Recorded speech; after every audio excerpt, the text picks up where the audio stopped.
قرآن مجید میں ہے ان اللہ لا یستحی من الحق، کہ اللہ تعالیٰ حق بات بیان کرنے سے حیا نہیں کرتے۔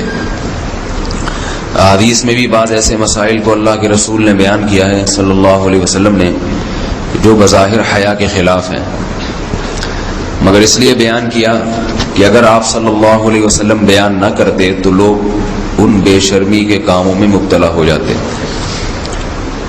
اسی وجہ سے میں بھی یہ ہمت کر رہا ہوں کہ ایک اور ایسا گناہ جس میں لوگ مبتلا ہیں، اور وہ ہے حیا کے خلاف، مگر ہے بہرحال شریعت کا مسئلہ اور لوگ اس میں گناہ میں مبتلا بھی ہیں، اس لیے بتانا ضروری ہے۔ وہ یہ ہے کہ لوگ شادی کے بعد بھی، آج کی نوجوان نسل زوجہ سے، بیوی سے غیر فطری طریقے سے ہم بستری کرتے ہیں۔ انٹرنیٹ پہ بیہودہ فلمیں دیکھتے ہیں تو جو چیز انگریزوں کی دیکھ رہے ہیں کہ ان کے کلچر آہستہ آہستہ میڈیا کے ذریعے ہمارے معاشرے میں بھی آ رہا ہے۔ اللہ کے رسول صلی اللہ علیہ وسلم نے لعنت فرمائی ہے، ایک روایت میں ہے کہ اللہ اس کی طرف دیکھے گا نہیں کہ جو اپنی زوجہ سے پچھلے راستے سے ہم بستری کرے گا۔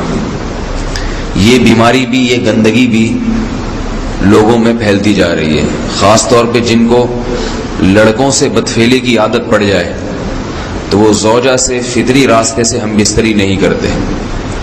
اللہ نے فرمایا کہ نساؤکم حرث لکم، یہ تمہاری زوجات ہیں، بیویاں ہیں، یہ نسل بڑھانے کے لیے ہیں، تو اسی راستے میں انسان اپنی خواہش کو پوری کر سکتا ہے جس راستے سے نسل بڑھتی ہے۔ اس کے علاوہ کسی اور راستے سے اپنی خواہش کو پورا کرنا یہ حرام ہے، گناہ کبیرہ ہے، گندگی ہے۔ ہمارے پاس کیسز آتے ہیں، ایک پاک دامن لڑکی کی شادی ہوتی ہے، لڑکا بھی بظاہر بڑا نیک، لیکن کیا ہے، لڑکا چونکہ ٹھرکی ہوتا ہے، شہوت کا درندہ ہوتا ہے، تو وہ یہ نہیں دیکھتا کہ میں اپنی بری خواہش مٹانے کے لیے میں اپنی زوجہ کو غیر فطری طریقے پر مجبور کیسے کر سکتا ہوں، تو مجبور کرتا ہے پھر اپنی بیوی کو۔ اس میں جو عورتیں زیادہ پاک دامن نہیں ہو، نیک نہ ہو، یا ان کو یہ ڈر ہو کہ طلاق ہو گئی تو ہم کہاں جائیں گے، وہ پھر اپنے شوہر کے ساتھ اسی غیر فطری طریقے پر آمادہ ہو جاتی ہیں، اور اس کا عذاب اور اس کا وبال یہ ہوتا ہے کہ کچھ دنوں میں ان کو بھی اسی کی لت پڑ جاتی ہے۔ انسان جب بھی کوئی غیر فطری راستہ اختیار کرتا ہے، آخرت کا عذاب تو بعد میں، دنیا کا عذاب یہ آتا ہے کہ پھر اس کو لذت فطرت میں آتی نہیں ہے، پھر جو راستہ اللہ نے رکھے اس میں اس کو لذت نہیں آئے گی، پھر وہ گندگی میں ہی گھسنے کی کوشش کرے گا، اس کی بھی فطرت خراب ہو جاتی ہے، اور جس کے ساتھ یہ بدفعلی کی جائے اس کی بھی فطرت خراب ہو جاتی ہے، وہ بھی پھر کسی کے قابل نہیں رہتے۔ تو اپنے جان پر رحم کرنا چاہیے۔ ہم انسان ہیں، ہم درندے نہیں ہیں، ہم گھوڑے نہیں ہیں، ہم گدھے نہیں ہیں، ہم جانور نہیں ہیں، ہم انگریز نہیں ہیں۔ انگریز نے تو حیا اور شرم کی تمام حدود کو توڑ دیا ہے، وہ تو درندے بن چکے ہیں، ہم تو درندے نہیں ہیں، ہم تو حلال کھاتے ہیں، پاک صاف رہنے کی کوشش کرتے ہیں، تو ہم ان کی جو کلچر دیکھ دیکھ کے ہم ویسے درندے بننے کی کوشش کیوں کریں؟ تو یہ بہت بڑا وبال ہے، بہت بڑی برائی ہے جو ہمارے معاشرے میں آہستہ آہستہ جڑ پکڑتی جا رہی ہے، اور اس سے بیماریاں بھی پھیلتی ہیں۔ غیر فطری طریقہ ہے، بیماریاں بھی پھیلتی ہیں۔ ایسے کیسز آتے ہیں کہ جناب وہ مرد مجبور کر رہا ہے بیوی کو، اور وہ بیوی جو ہے ساتھ نہیں دیتی تو پھر اس کو طلاق کی دھمکیاں دیتے ہیں، ایسے کیسز بھی آتے ہیں۔ اور یہ بھی آتا ہے کہ مرد جب اپنی بیوی کو غیر فطری طریقے پر مجبور کرتا ہے، بیوی آمادہ نہیں ہوتی، تو مرد پھر یہ دھمکی دیتا ہے کہ بھائی میری خواہش تو تم سے پوری ہوتی نہیں ہے، پھر میں دوسروں کے پاس جاؤں گا۔ تو یاد رکھیں، جس عورت کا شوہر یہ دھمکی دے اس کو کہ میں زنا کروں گا اگر تم نے میری خواہش پوری نہیں کی غیر فطری طریقے سے، تو عورت اپنے شوہر سے کہہ دے کہ جاؤ تم کہیں اور جا کے منہ کالا کرو، تمہاری فطرت میں گندگی ہے تو یہ مجھے گندا بنانے کی کوشش نہ کرو، اس کو زنا کرنے دیں، وہ اللہ آخرت میں اس سے بھگتے گا۔ ہر بیماری کا اللہ نے علاج رکھا ہے۔ اللہ کے رسول صلی اللہ علیہ وسلم نے فرمایا، صحیح بخاری کی حدیث، ما انزل اللہ من داء الا انزل له دواء، کوئی بیماری ایسی نہیں ہے جو اللہ نے نازل کی ہو اور اس کے لیے دوا نہ رکھی ہو دنیا میں۔ تو اگر کسی کو ایسی لت پڑ گئی ہے غیر فطری کام کی، تو اس کو چاہیے کہ وہ اپنا علاج کرائے، ڈاکٹر سے بھی رابطہ کرے، اور سب سے بڑا علاج یہ کہ کچھ وقت صبر کرے گا، چھوڑ دے گا کچھ عرصے کے لیے، تو خود بخود آہستہ آہستہ صحیح ہو جائے گا۔ ایک آدمی شراب کا عادی ہے، ایک علاج تو یہ کہ ڈاکٹروں سے رابطہ کرے، اور بہترین علاج کیا؟ چھوڑ دے۔ کتنے دن تڑپے گا؟